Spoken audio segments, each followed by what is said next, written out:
Hello guys, welcome to my channel 24 Techno. In this video we are going to talk about a major issue in our Samsung Smart TV. If you click on home icon and go to this gear type option means setting. If you click on setting, you can see some options like broadcasting are grayed out. If you go down in support, you can see software update and device care are grayed out. So how to fix it?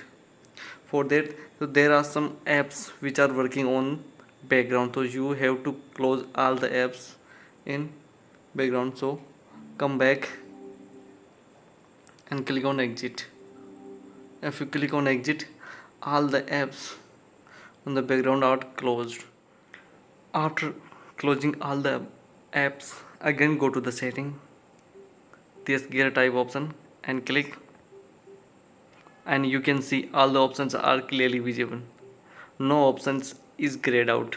You can see the broadcasting. If you go to the support, then you can see software update and device care are not grayed out. So guys, this is the way you can solve the grayed out option problem in your Samsung Smart TV.